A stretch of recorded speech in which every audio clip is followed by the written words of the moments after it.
नमस्कार, मी Vijay Jadhav, finance and account employees union महासचिव। आज मी तुमच्यासमोर काही प्रश्न ठेवणार आहे। हा व्हिडिओ पूर्ण पहा। हा व्हिडिओ तुमच्या, माझ्या आणि संपूर्ण लेखा संवर्गाच्या भविष्याशी संबंधित आहे। तुम्ही असा कधी विचार करून पाहिला आहे का की महावितरणमध्ये विविध संवर्ग आहेत, जसे लाईन स्टाफ, ऑपरेटर, अभियंता, ह्युमन रिसोर्स, IT आणि लेखा। या सर्व संवर्गामध्ये कोणावर किती अन्याय होतो किंवा कोणाकडे किती कामं दिली जातात याचा तुलनात्मक थोडा अभ्यास आपण करून पाहिला आहे का कधी? आपण निश्चितच तसा अभ्यास करत नाही कधी, पण आज तुमच्या समोर तसा अभ्यास मांडण्याचा मी एक प्रयत्न करतोय। याच्यातनं काय आहे, याच्यातनं काही प्रश्न निर्माण होतात, जी प्रश्न आपल्याला पडायला पाहिजे, आपण विचार करत नाहीत म्हणून आपल्याला ती प्रश्न पडत नाहीत। मित्रांनो, समजा आपण 1 बाय 1 जर प्रश्न उपस्थित केले तर काही मोजके प्रश्न मी तुमच्यासमोर मांडतो, बाकीचे बरेच प्रश्न जे आहेत ते अचर्चित आहेत। समजा महावितरणमध्ये पुनर्रचना लागू करण्यात आली, त्याच्यामध्ये फक्त लेखा संवर्गाची कामे, ग्राहक संपर्क आणि त्यांच्या जबाबदाऱ्यांमध्ये दुपटीपेक्षा जास्त वाढ करण्यात आली, मात्र ती कामे करण्यासाठी आवश्यक मनुष्यबळ निम्मेपेक्षा किंवा बऱ्यापैकी कमी करण्यात आले। ज्या ठिकाणी 12 ते 18 लोक मिळून काम करत होते ते तेवढं काम पुनर्रचना समितीने फक्त 4 लेखा कर्मचाऱ्यांना पुरेसे असल्याचं मांडणी केली। हे कशामुळे? आता याचंच कंपॅरिझन आपण इतर संवर्गासोबत केलं तर अभियंता बांधवांची पदे, अधिकार आणि नियंत्रण हे वाढवण्यात आले। पदांमध्ये वाढ झालेली आहे, त्यांच्या अधिकारात वाढ झालेली आहे आणि त्यांच्या कामाचे जे शैली त्यांना काम दिले आहे ते नियंत्रणात्मक काम देण्यात आलेलं आहे। ते पुनर्रचनेच्या आधी करीत असलेल्या कामांमध्ये प्रचंड घट झालेली आहे। हे तुम्ही जॉब चार्ट अभ्यासले तुम्हाला समजेल। लाईन स्टाफ बांधव जे आहेत त्यांच्या पदांमध्ये कोणतीही कपात झालेली नाही, उलट त्यांच्या कामांचे विभाजन झालेले आहे। म्हणजे एक जण 2 कामं ॲट अ टाइम त्यांना विचारण्यात येतो, इथं 2 जणांना वेगवेगळी कामं आता विचारण्यात येतील, तर त्यांचं कार्यविभाजन झालं आहे। तसा प्रकार महावितरणच्या अकाउंट लेखा संवर्गामध्ये पाहायला भेटत नाही। ऑपरेटर, HR आणि IT संवर्गाच्या कामांमध्ये कोणताही मूलभूत बदल करण्यात आलेला नाही।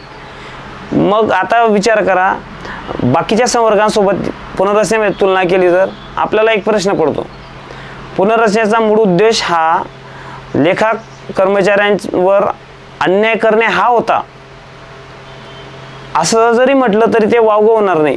कारण तुम्ही जर लेखा संवर्ग वर्सेस इतर संवर्गाचा कंपॅरेटिव्ह स्टडी केला तर तुम्हाला या प्रश्नांना समजेल की कामं वाढवली गेली, पदं कमी केली, याचा अर्थ असा आहे की महावितरणमध्ये असा प्रघात झालेला आहे की लेखा संवर्गाला कामच नाहीत। आता दुसरा प्रश्न, हा लॉंग रन प्रलंबित प्रश्न आहे। जेव्हा पगारवाढीच्या बैठका होतात संघटना आणि प्रशासनामध्ये, तेव्हा ती पगारवाढ जर टक्केवारीमध्ये दिली गेली तर त्या पगारवाढीमध्ये ज्यांचं मूळ वेतन जे आहे ते पॅरलली बाकीच्यांच्या कंपॅरिझनमध्ये हाय आहे त्यांना जास्तीची पगारवाढ मिळते, ज्यांचं मूळ वेतन कमी आहे त्यांना कमी पगारवाढ मिळते।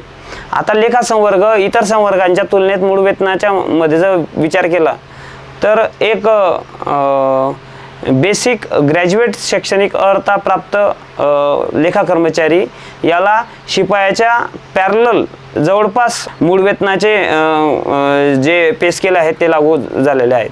त्याच्यामध्ये शैक्षणिक अर्हता जर ग्रॅज्युएट आहे तर बाकीच्या अभियंता व संवर्गाचे ग्रॅज्युएट आहे, पण त्यांच्या आणि लेखा संवर्गाच्या कर्मचाऱ्यांच्या वेतनामध्ये जबरदस्त तफावत आहे। असं का? लेखा कर्मचाऱ्यांनी कमी योगदान दिले आहे का महावितरणच्या विकासामध्ये? हा भेदभाव नाही का? तुम्हाला काय वाटतं?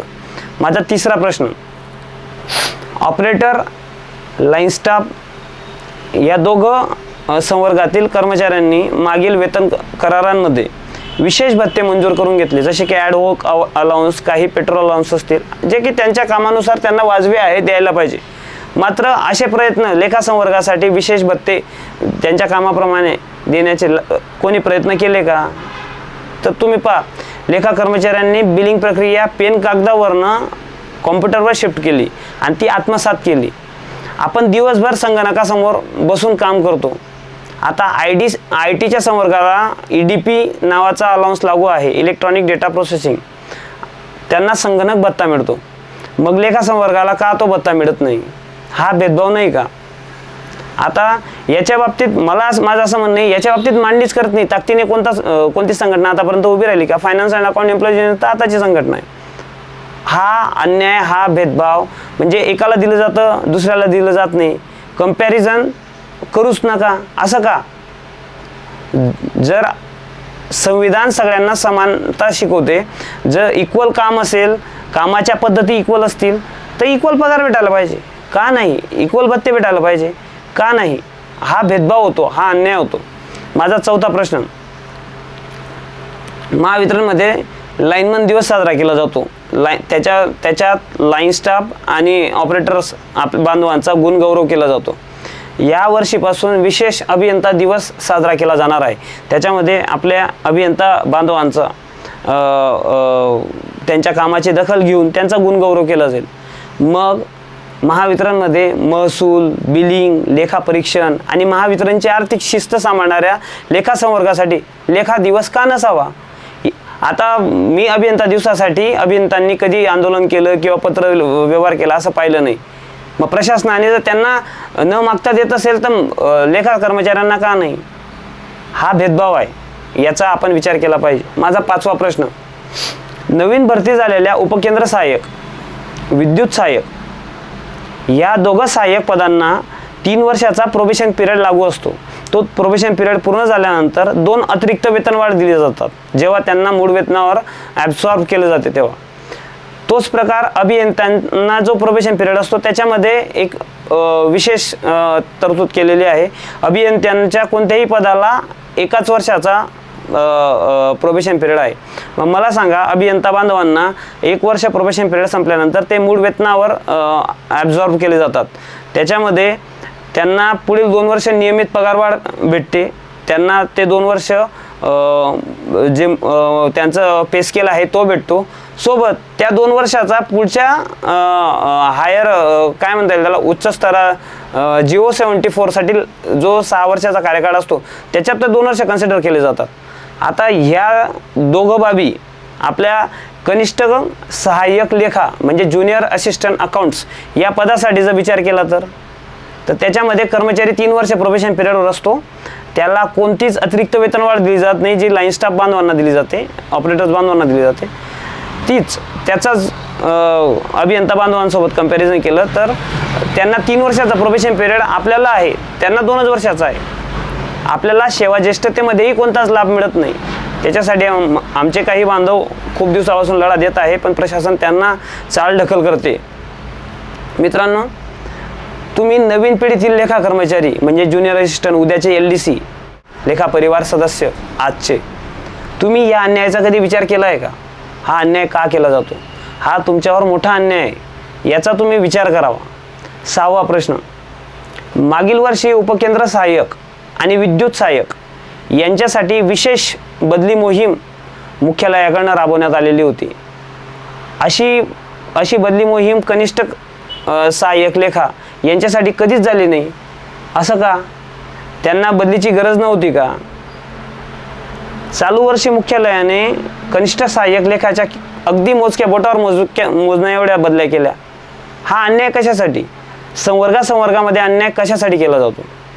7वा प्रश्न, ऑपरेटर, लाईन स्टाफ आणि अभियंता संवर्गाचे जे पदोन्नती पॅनल आहेत ते नियमित होतात, दरवर्षी केले जातात. मात्र लेखा संवर्गाचे पदोन्नती पॅनल वर्षानुवर्ष प्रलंबित राहतात. जेव्हा प्रलंबित राहिल्यानंतरही जेव्हा पदोन्नती पॅनल घ्यायचे असतात तेव्हा ते इतक्या उशिरा होतात किंवा एवढे मागे पुढे केले जातात की बदलीचा सीझन आणि पदोन्नती पॅनल यांच्यामध्ये तारतम्य राहत नाही. जसं चालू वर्षी UDC अकाउंट यांच्यामध्ये आहे. आता मला सांगा, जिथं UDC अकाउंट कार्यरत असतील ते समजा आता बदलीचा सीझन गेल्यानंतर त्यांना तुम्ही पदोन्नती पॅनल घेतलं, त्याच्यामध्ये त्यांना ए केलं, तर त्यांना त्यांच्या ज्या मागच्या जागा आहेत ज्या आज बदलीसाठी पात्र होत्या, जर त्यांचं पदोन्नती पॅनल आधी झालं असतं तर त्या जागा भरल्या जात नाही, त्या जागा वर्षभर खाली राहतात. बरं, हे ए म्हणून जिथं जातील ते पुढच्या वर्षी समजा ॲडमिनिस्ट्रेटिव्ह कारणाने बदली झाल्यामुळे एका वर्षानंतर ते बदलीसाठी पात्र होतील, पण तो 1 वर्ष जो आहे तो 1 वर्षाचा कालावधी पूर्ण होईल का नेक्स्ट बदलीपर्यंत? कारण ह्या अवेळी प्रमोशन पॅनल घेतले जातात, याचा डायरेक्ट संपूर्ण संवर्गावर आघात होतो. आता बाकीच्या संवर्गांमध्ये नियमित होतं आणि अकाउंट संवर्गामध्ये का घेतलं जात नाही, असं का? त्यामुळे बरेच म्हणजे बदल्यांवर कोणाला कुठं शिफ्ट व्हायचं असतं, कोणाचे रिक्वेस्ट असतात, तर याच्यामध्ये वॅकन्सी पोझिशन कन्सिडर होत नाही आणि याचा मोठा फटका हा पूर्ण संवर्गाला बसतो. या अन्यायाला आजपर्यंत कोणी वाचा का फोडले नाही? याला तुम्ही अन्याय मानणार नाहीत का? माझा 8वा प्रश्न, UDC अकाउंट हे महावितरणमधील लेखा कर्मचाऱ्यांमधील UDC अकाउंट हे पद आहे, याच्यात 15% पदे जे आहेत ते अंतर्गत भरतीसाठी राखीव आहेत. ते कधीपासून राखीव आहेत? 2011 पासून. आता 2011 पासून ही पदे म्हणजे जवळपास आजपर्यंतच पकडलं तर 15 वर्ष झाली. गेल्या 15 वर्षामध्ये इथं या 15% पदांमध्ये ना भरती झाली ना प्रमोशन झाले. मग ही पदं कंपल्सरी वॅकन्सी म्हणून ट्रीट आहेत. याच्यामध्ये हा जो प्रश्न आहे गहन होत चाललेला आहे, याच्या बाबतीत कोणीच का विचारत नाही प्रशासनाला? आता त्या 15% कंपल्सरी वॅकन्सींचं कामं कोण करत आहे? म्हणजे आपल्या बाबतीत प्रशासन एवढं उदासीन का? प्रशासनापर्यंत आपले मुद्दे पोचत का नाहीत? माझा 9वा प्रश्न, लेखा संवर्गातील जवळपास 1/3 म्हणजे 1/3 पदे रिक्त आहेत. आता त्याचा जर विचार केला तर प्रत्येक 3रा कर्मचारी हा अतिरिक्त कार्यभार सांभाळत आहे.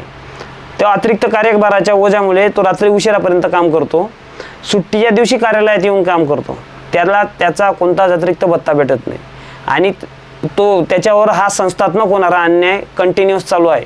आता मला सांगा, याच्यामध्ये बाकीच्या संवर्गांचे 2-2, 3-3 भरतीच्या जाहिराती काढल्या जातात, भरती करून घेतल्या जातात, त्याच्यानंतर कुठेतरी महावितरण लेखा कर्मचाऱ्यांना ची भरती लावण्यात येते. फक्त पर्टिक्युलर संवर्गाला सोडून बाकीच्या गोष्टी करायच्या, असं का? आणि तुम्ही याच्या बाबतीत कधी विचार केला आहे का? माझा 10वा प्रश्न, सिस्टीम बंद असते, सर्व्हर बंद असतो, CRM चालत नाही, बिलिंग प्रणाली प्रतिसाद देत नाही, असं असताना कुठं कॉम्प्युटर नाही, कुठं बसायला जागा नाही, ग्राहकांचा प्रचंड लोड आहे, मात्र प्रशासनाला काम वेळेत का झालं नाही म्हणून सिस्टीममधनं पत्र काढणं, गोपनीय पत्र काढणं आणि कारवाईची भाषा करणं.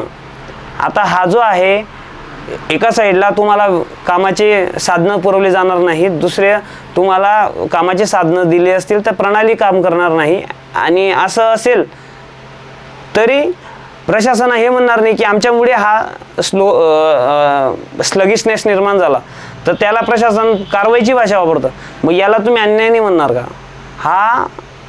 याला अन्याय म्हणण्यापेक्षा आतापर्यंत जे 10 प्रश्न मांडलेत, याला तुम्ही अन्याय म्हणण्यापेक्षा अकाउंट कॅडरवर प्रशासनाकडनं एक भेदभावासारखी भूमिका अवलंबली जाते.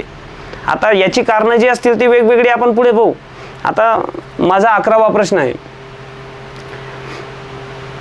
इतर संवर्गाच्या रिक्त पदांच्या तुलनेत 95% बाह्य स्रोत मनुष्यबळ उपलब्ध करून दिले जातात. आता याच्यामध्ये व्यवस्थित लक्षात घ्या, उपकेंद्र सहाय्यक आणि आपल्या जनमित्रांमध्ये लाईन स्टाफ बांधवांमध्ये 95% जिथं रिक्त पदं असतील तिथं 95% आउटसोर्सिंग दिले जातात, म्हणजे माणसाला माणूस मिळतो. पण तोच आपल्या म्हणजे अतांत्रिकमध्येही त्याच्या सगळ्यात जास्त जडा ह्या अकाउंट आपल्या लेखा संवर्गाला बसतात, लेखा परिवारातील सदस्यांना बसतात. इथं तुम्ही माणसाला माणूस कधी पाहिला आहे का? काही झोनमध्ये जसं छत्रपती संभाजीनगर झोन, एकही आउटसोर्स कर्मचारी लेखा संवर्गामध्ये दिलेला नाही. मग तिथली वॅकन्सी पोझिशन, तिथले ॲडिशनल चार्ज आणि तिथले लोक कामाच्या बोजामध्ये काम करतायत असं तुम्ही मानत नाही का? याला तुम्ही भेदभाव नाही म्हणणार का? इतरांना दिलं आणि यांना दिलं नाही. माझं हे मत नाही की लाईन स्टाफ, ऑपरेटर्स आणि अभियंता यांना प्रशासन खूप जास्त देतंय, त्यांना का दिलं जातंय, माझं असं मत नाही. माझं हे म्हणणं आहे, प्रशासनाने सर्वांना एक समान भूमिकेतून पाहिलं पाहिजे, प्रशासनाने समानता जपली पाहिजे. पण या सगळ्या गोष्टीतनं तुम्ही जर एक विचार केला तर समानता जपली जात नाही. आता याच्यामध्ये समजा आउटसोर्सिंगच्या बाबतीत तुम्ही म्हणणार अभियंता पदाचा काय विषय. अभियंता पदांच्या रिक्त पदे आणि अकाउंटमधील रिक्त पदे यांचं कंपॅरिझन केलं तर कंपॅरेटिव्हली अकाउंट्समध्ये रिक्त पदांचा अनुशेष हा जास्त आहे, कारण भरती होत नाही, म्हणून इथं जास्त गरज आहे. आता या गोष्टींना तुम्ही अन्यायाच्या चौकटीत बसवणार नाही का मित्रांनो? ही प्रश्नांची यादी संपणार नाही.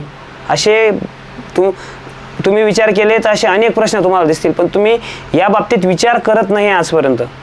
आता प्रश्न असा आहे की हे सगळे अन्याय फक्त लेखा संवर्गालाच का सहन करावे लागतात, याची थोडीशी आपण मीमांसा करू.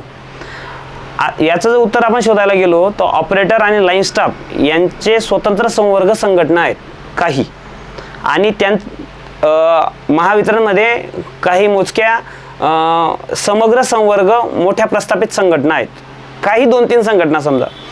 आता लाईन स्टाफ आणि ऑपरेटर बांधव यांच्या संवर्गाच्याही वेगळ्या संघटना आहेत, सोबत ते समग्र संवर्ग असणाऱ्या प्रस्थापित संघटनांमध्येही मेजॉरिटीमध्ये आहेत. आता त्यांच्या बाबतीत प्रशासनाने काही अन्याय निर्माण केला तर त्यांच्या संवर्ग विशेष संघटना ठामपणे मांडतात, आणि या समग्र संवर्ग संघटना तिथं यांची मेजॉरिटी असल्यामुळे त्यांना लागलीच काय म्हणता येईल त्याला पाठपुरावाला सपोर्ट करतात. याच्यामुळे जर अन्याय झालेला असेल तर तो अन्याय लागलीच माघारी घेतला जातो. हे त्यांच्या एकतेमुळे शक्य होते. आता त्यांची एकता समजा समग्र संवर्ग संघटनेमध्येही ते एकत्र आहेत, ही त्यांची एकता आहे, आणि त्यांच्या संवर्गाच्या संघटनेमध्येही ते एकत्र आहेत. आता जेव्हा मुद्दा येतो तेव्हा हे सगळे बांधव आपले एकत्र होऊन जातात. आता हा खरं तर हेवा करण्यासारखा विषय आहे, आणि मी त्यांचं अभिनंदन करेल की त्यांनी प्रशासनासमोर अशा ढाली निर्माण केलेल्या आहेत. मग उरलं अभियंता संवर्ग. आता आपले अभियंता बांधव काही माझ्या माहितीप्रमाणे काही 3 दशकांपासून ते एकत्र एका छताखाली एका संवर्गाच्या संघटनेसोबत आहेत. आता त्यांची संघटना याचे त्यांना 2 फायदे आहेत. एक, प्रश्न एकत्रितपणे मांडले जातात आणि त्यांच्या प्रश्नांचा पाठपुरावा केला जातो आणि मिळवून घेतले जातात. दुसरी गोष्ट, त्यांच्या तिथं काही कर्मचारी प्रमोट होऊन प्रशासनाचा भाग बनतात, त्यांना तिकडनं सॉफ्ट कॉर्नर भेटतो, म्हणून बहुधा त्यांच्यावर अन्यायच होत नाही. म्हणून अभियंता संवर्गाच्या कंपॅरिझनला आपण इतर संवर्ग पाहिलं तर अभियंता संवर्ग हा उजवाच आहे, हे मोठ्या मनाने आपण स्वीकार करतो. आणि त्यांचंही अभिनंदन की त्यांनी हे 2-3 दशकाआधी म्हणजे त्यांच्या आज जे काम करतायत त्यांच्या आधीच्या पिढींनी या गोष्टीची गरज ओळखली आणि आजची पिढी त्याची फळं चाखत आहेत. मित्रांनो, आता येऊ आपण अकाउंट संवर्गावर. अकाउंट संवर्गामध्ये असा विषय होतो का? आपला काय विषय आहे? आपण आजपर्यंत एकत्र येण्यासाठी कधीच धजावलो नाहीत. म्हणजे याचा विचार जर केला तर आपली परिस्थिती कशी आहे? मी आधी उच्चारलेले समग्र संवर्ग ज्या मोजक्या 2-3 संघटना आहेत त्याच्यामध्ये अकाउंटची लोक विभागली गेलेली आहेत, तुकड्यांमध्ये आहेत. आणि नंतर ज्या काही दुसऱ्या छोट्या संघटना असतील त्यांच्यामध्येही समग्र संवर्ग संघटना असतील, ज्याच्यामध्ये बाकीचे संवर्ग सोबत लेखा संवर्ग असे एकत्र संवर्ग असतील. त्या संघटनांमध्ये तुकड्यांमध्ये विभागले गेलेले आहेत, तुकड्या ग्रुपमध्ये विभागले गेले आहेत. आता अशा तुकड्या ग्रुपमुळे काय विषय होतो? त्या संघटनेमध्ये अल्पसंख्याक म्हणून आपली नोंद होते. हा एक विषय तुम्ही लक्षात घ्या. दुसरी गोष्ट, तुम्ही त्या संघटनेमध्ये पण अल्पसंख्याक आहात, म्हणजे त्या संघटनेच्या नेतृत्वाला कोणत्या गोष्टी मांडायच्या असतील तर ते वेटेज पाहतात की कोणत्या संवर्गाचे किती लोक आहेत, त्या पद्धतीने त्यांची मांडणी होते.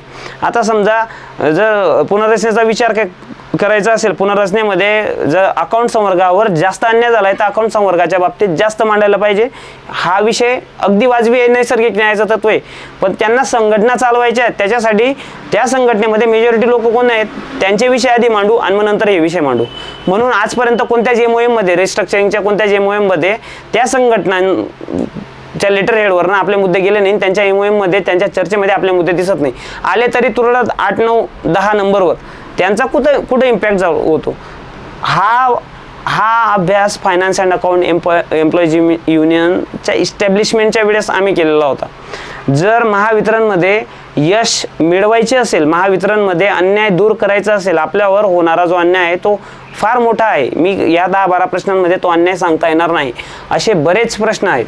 आता हा अन्याय जर थांबवायचा असेल तर हा अन्याय कोणावर होत नाही त्यांचा अभ्यास करावा लागेल. ज्यांच्यावर होत नाही त्यांनी संवर्ग विशेष संघटना स्थापन केली. आपण काय केलं, मी अमुक जातीचा आहे म्हणून माझी अमुक संघटना, माझं राजकीय अशी विचारधारा आहे म्हणून माझी अमुक संघटना,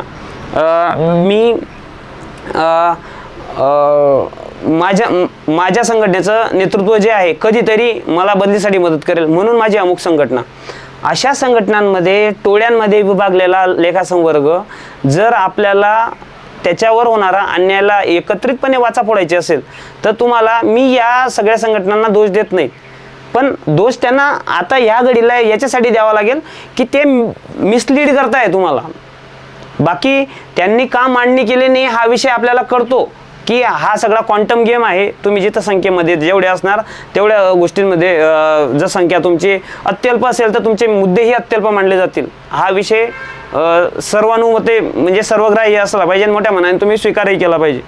आता पहा, मग आपला क्वांटम पुरेसा आहे का याचा जर विचार केला तर अभियंता संवर्गाचे काहीतरी माझ्या माहितीप्रमाणे 5,500 लोक एकत्र आहे आणि म्हणून त्यांनी 5,500 लोकांनी मिळून एक मोठं यश प्राप्त केलेलं आहे. बहुधा आज आपण संघटनांमध्ये जी चढाओढ करतो आहे की लेखासंवर्गाला च्या संघटनेला जास्त लोकांनी येऊन मिळावं, बाकीचे लोकही तसंच काही करतायत, मात्र ती संघटना आता शांततेत झोपलेली निवांत आहे. त्यांना माहिती आहे की आपले काम एकदम व्यवस्थित आहे, आपले लोक कुठं जाणार नाही.